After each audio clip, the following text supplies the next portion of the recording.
Right, now we've talked about customising, we're going to talk about taking it up to the next level.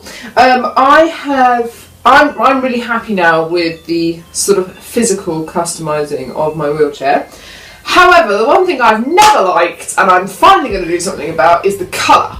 I think the sort of black and grey thing that I've got going on is just, it's so, everybody has it in their wheelchair, and it's just like, I'm not a grey and black person. You may or may not have noticed. And you know, I love Eeyore, but I don't want to look like him. So that's the plan, is to start customising my wheelchair. Now I've already started. So I'll give you a proper close-up of that.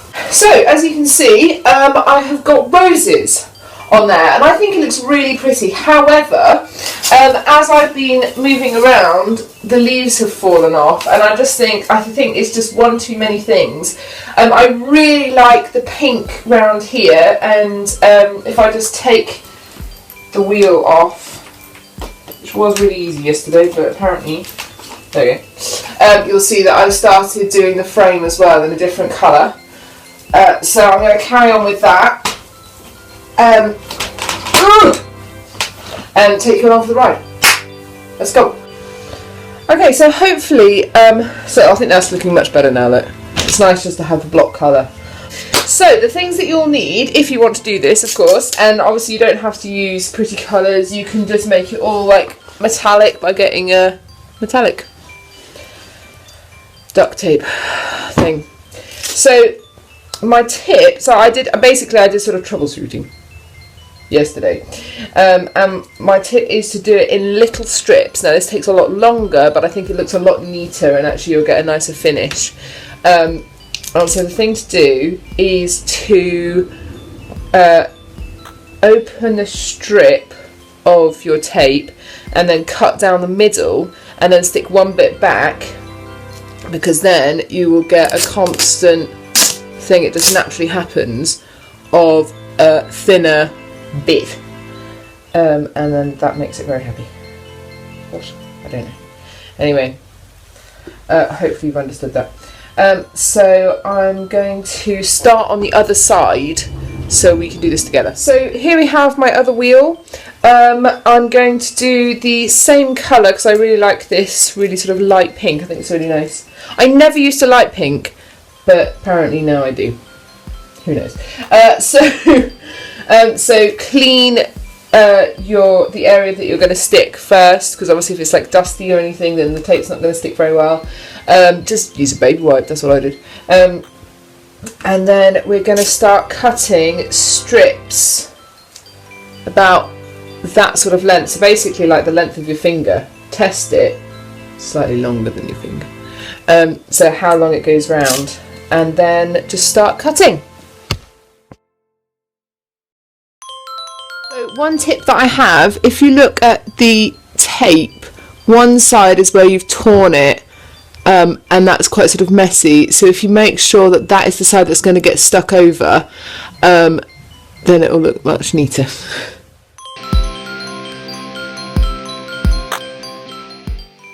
Okay, so I'm just going to show you how to do these little extra bits. That's just a normal bit of tape. Pull it really tight around, and then you need another normal strip and stick it on like that and bring that round again. Pull it nice and tight and then smooth it on, and then you get a normal piece and then cut it in half so you've got a thinner strip like so, and then push that round, and that just makes it a lot neater. And there it is.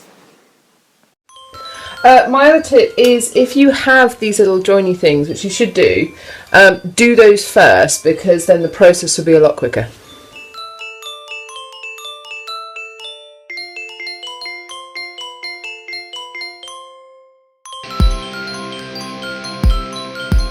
And also, it'd be really handy if you had somebody to do these bits, because having to stop and do that is annoying, whereas if you get into a rhythm it's really good.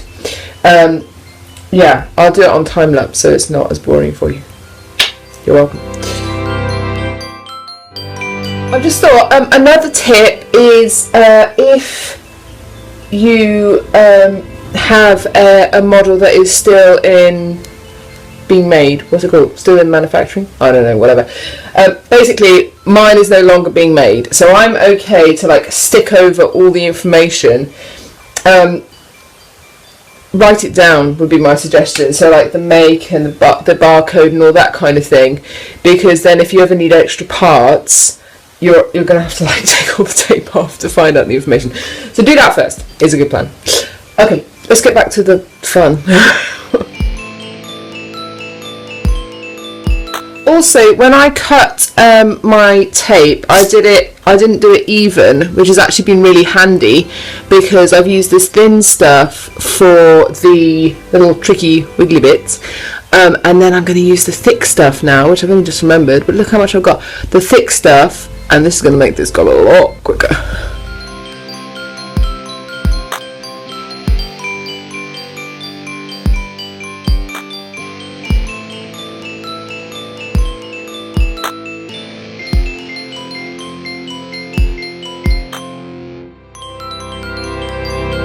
Last piece going on. Boom, boom, boom, boom, boom. And there it is, my friends. Yay!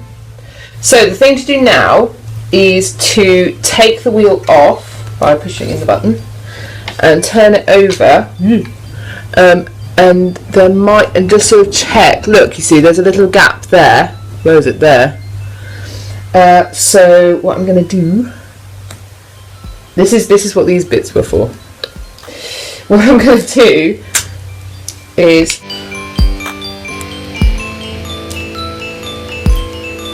there we go. Just going to go around. Just going to use the to look really nice. I'm really pleased with that. So the next thing we're going to do is the frame, but we'll probably do that in another video.